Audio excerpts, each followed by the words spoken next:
OBC system जो होता है वो दिल्ली का बाहर अप्लाई नहीं कर सकता नौकरियों के लिए, लेकिन बाहर का जो ओबीसी है वो दिल्ली में अप्लाई कर सकता है। ये घुसपैठ नहीं जी, ये तो दिल्ली के मूल निवासियों के लिए एक अत्याचार हो रहा है। नेस्तनाबूद करने की तैयारी है। ये तो बाहर के आगे यहाँ पे सत्ता राज करते हैं और दिल्ली के वासियों को परेशान करते हैं। ये तो पहले से किसान परेशान है। दिल्ली के मूल निवासी खत्म हो जाएंगे, बाहर के आकर दिल्ली में नौकरी करेंगे। दिल्ली तो बाहर वालों की हो जाएगी, मूल निवासी की दिल्ली कहाँ रहेगी। पूरे समस्या दिखती है। जमीन आपके पास है नहीं, ग्राम सभा आपके पास है नहीं, घर आपके पास है नहीं। उसके बाद में तत्कालीन जो मुद्दा आया है ओबीसी का, ये बहुत ही दिल्ली देहात के लिए बड़ी ही नाजुक स्थिति है और इसका विरोध होगा। लेकिन रेंट पे भी टैक्स की लगाम लगा दी, इसके बारे में क्या कहोगे? दिल्ली के मूल निवासियों का भविष्य एक तरह से अंधकार में है, एक तरह से समाप्त हो गया को भी नहीं चाहिए। आगे विरोध होगा, विरोध करेगा कौन? नस्ल तो सो रही है, किराया मिल रहा है। नमस्कार दोस्तों, मैं रविंद्र डबास। ओबीसी सिस्टम जो होता है वो दिल्ली का बाहर अप्लाई नहीं कर सकता नौकरियों के लिए, लेकिन बाहर का जो ओबीसी है वो दिल्ली में अप्लाई कर सकता है। और दूसरी प्रॉब्लम, जो किराए का सिस्टम है दिल्ली में, खासकर बाहर में, अब उस पर टैक्स भी देना पड़ेगा बाहरी दिल्ली वालों को भी। जैसे कि मकानों में यहाँ पे 2000 पे, 500 पे, जितने पे भी आप किराए पे देते हो, वो जो छोटे मोटे किराए पे लेते हो आप, उसके लिए आपको अब टैक्स देना पड़ेगा। मतलब कि आप लपेटे में आ रहे हो। दिल्ली के मूल निवासियों के लिए बहुत बड़ी दुर्घटना है एक तरह से। ये बात करते हैं, हमारे साथ बैठे हैं जानकार जी। नमस्कार जी। नमस्कार। अच्छा, सब परिचय दो पहले एक बार। मैं जी शिशुपाल छकारा मेरा नाम है। मैं जौनती गांव से, और मैं किसान भी हूँ, सर्विस पे भी रहा हूँ। हाँ जी। ओबीसी जो सिस्टम है दिल्ली का, हाँ जी। अब उसकी एंट्री बाहर कर दी बंद। हाँ जी। वो सिर्फ नौकरियों के लिए दिल्ली में ही एप्लीकेशन दे सकता है, लेकिन बाहर का जो ओबीसी सिस्टम है उसको दिल्ली में धकेल दिया कि भाई आप दिल्ली में भी करो। तो एक तरह की घुसपैठ नहीं हुई है? ये घुसपैठ नहीं जी, ये तो दिल्ली के मूल निवासियों के लिए एक अत्याचार हो रहा है। तो दिल्ली के मूल निवासियों के लिए, रोजगार के लिए, हाँ, नौकरियों के लिए सरकार, हाँ, आगे क्या परिणाम होंगे इसके? इसके बहुत गंभीर परिणाम होंगे जी। दिल्ली के मूल निवासी खत्म हो जाएंगे, बाहर के आकर दिल्ली में नौकरी करेंगे। दिल्ली तो बाहर वालों की हो जाएगी, मूल निवासी की दिल्ली कहाँ रहेगी। दिल्ली तो है ही नहीं। हम तो दिल्ली में जो पूर्वज से हमारे, जो 200, 400 वर्ष, 1000 वर्ष से रह रहे हैं, उनका जो अस्तित्व खत्म हो गया। उनके बच्चों का भविष्य खत्म हो गया। ये कानून कब से लागू होगा? ये तो नवंबर से लागू कर दिया। तो मैं थोड़ी सी डिटेल और चाहूँगा, क्योंकि इस कानून के बारे में मैं अज्ञान हूँ। ये सेंटर ने किया है या राज्य सरकार ने किया है? ये जो है जी, क्योंकि दिल्ली में जो कानून लागू होते हैं इस तरह के, जैसे ओबीसी है और ये बाहर के स्टेट के आएंगे, कि कौन से स्टेट से कौन से आएंगे, किस स्टेट में किसको नहीं दिया जाएगा, ये तो मेरे ख्याल में, मेरा जहाँ तक मेरा अपना मत है, मेरा अपना विचार है कि ये सारे मुद्दे केंद्र के अधीन है, केंद्र सरकार कर सकती है ऐसा। अच्छा, ये बताओ, दिल्ली पे पहले ही बहुत तरह की दुष्परिणाम चल रहे हैं जिनसे लड़ रही है दिल्ली। हाँ, दिल्ली का मूल निवासी, खासकर दिल्ली का मूल निवासी तो लगभग खत्म ही कर दिया। हाँ, रहा खाया थोड़ा बहुत है रोजगार, हाँ, इसने भी सिस्टम खत्म करने लग रहा है। बिल्कुल जी। और अब दूसरी चीज़ आ गई कि जो रेंट है, हाँ, क्योंकि ज़मीन बेच दी तो भाई थोड़ा बहुत पैसा वो है, तो भाई उस तरह है जमींदार अपना भाई कुछ रेंट का अपना जुगाड़ कर ले। लेकिन वो रेंट पे भी टैक्स की लगाम लगा दी। हाँ जी। इसके बारे में क्या कहोगे? इसके बारे में ये कहूँगा कि जो दिल्ली को जिन्होंने ज़मीन बेच दी और उनके पास कोई गुजारे का कोई साधन नहीं, तो उन्होंने अपनी दुकानें, अपने मकान किराए पे दे दिए, जिससे उनके परिवार का गुजारा होता है। और उस पर पहले कोई टैक्स नहीं था, उस पर ना आर भरी जाती थी, इनकम टैक्स की कोई फॉर्म नहीं भरा जाता था। अब इन्होंने ये लागू कर दिया कि उसका भी जो किराया आता है उसका फॉर्म भरना पड़ेगा, कि कितना किराया आता है, कितनी दुकानों से आता है, कितने मकानों से आता है, कितने गोदामों से आता है। आपके हिसाब से टैक्स गलत है, ऐसा ही है? ये मेरे हिसाब से ये जो टैक्स है किराए के टैक्स में, ये बहुत गलत है। गलत कैसे? गलत इसलिए है कि जो एक ही तो थोड़ा सा अर्निंग कमाने का, गुजारे का एक ही तो साधन रह गया किराए पे। किराए का तो साधन है ना, इनके बच्चों के पास नौकरी है, क्योंकि नौकरियों में आप देखते हो कि ओबीसी जो जितनी जातियाँ आती हैं, ये दिल्ली के तो बाहर की बाहर स्टेटों में आएंगे, हर एक स्टेट का आएगा, तो इनका नंबर कहाँ से आएगा नौकरी में। अच्छा, ये बताओ, दिल्ली का जो मूल निवासी है, पहले उसकी ज़मीन खरीद ली, हाँ जी, खोस ली एक तरह से। हाँ जी। जो उसकी खुद की ज़मीन थी वो खोस ली, हाँ जी, चाहे किसी भी तरीके से ली हो, हाँ जी, लालच देके। जी। दूसरी ग्राम सभा की ज़मीन है वो अभी खोस ली। वो भी खोज मैं खोस क्यों यूज़ कर रहा हूँ आपको पता है, छीन ली।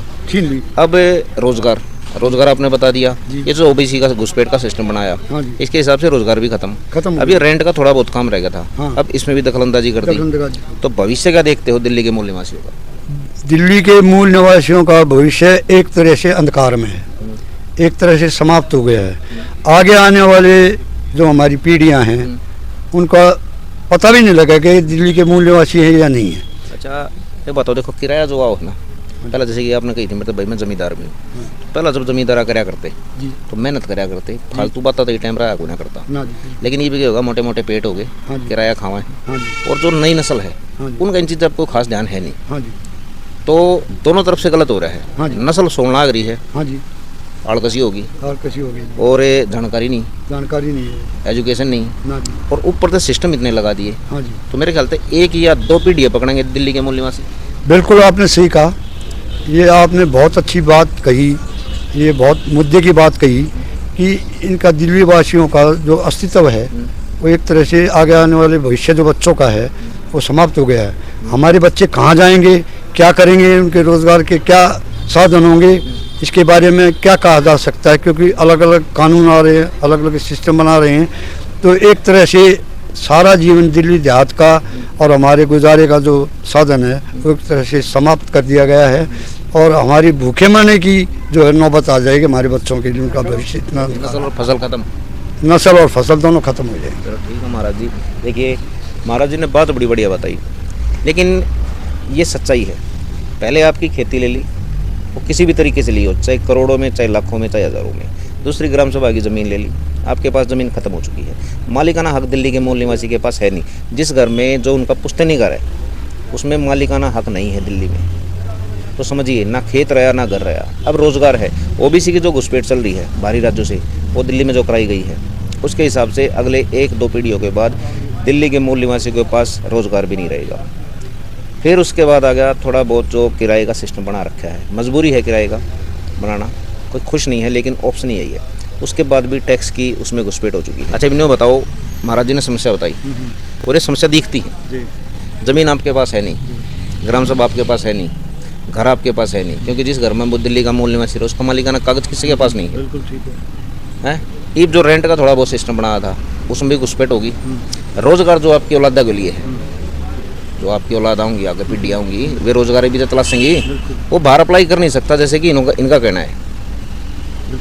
अब बाहर की घुसपैठ होगी रोज़गार में, तो अब ये बताइए दिल्ली का मूल निवासी अपने भविष्य को कैसे बचाए? देखिए मैं बिल्कुल ये बोलो थोड़ा। एक त्वरित मुद्दा आया है सामने, संज्ञान में आया है कि भाई दिल्ली के ओबीसी को इस तरह के प्रावधान में करे कि बाहर का सेंट्रलाइज ओबीसी वो दिल्ली में भी अप्लाई कर देगा और दिल्ली का ओबीसी बाहर नहीं अप्लाई करेगा, और इस तरह की प्राकल्पना यूथ को बहुत झेलनी पड़ेगी। जो वर्तमान में हमारे बच्चे टीचिंग लाइन में या और सरकारी नौकरी में चले जाते थे दिल्ली सरकार की में, क्योंकि सेंट्रल गवर्नमेंट पे तो ये एप्लीकेबल कई जो है हमारी ओबीसी वर्ग की जातियों को मान्यता केंद्र सरकार ने नहीं दी और बाद में रद्द भी कर दिया।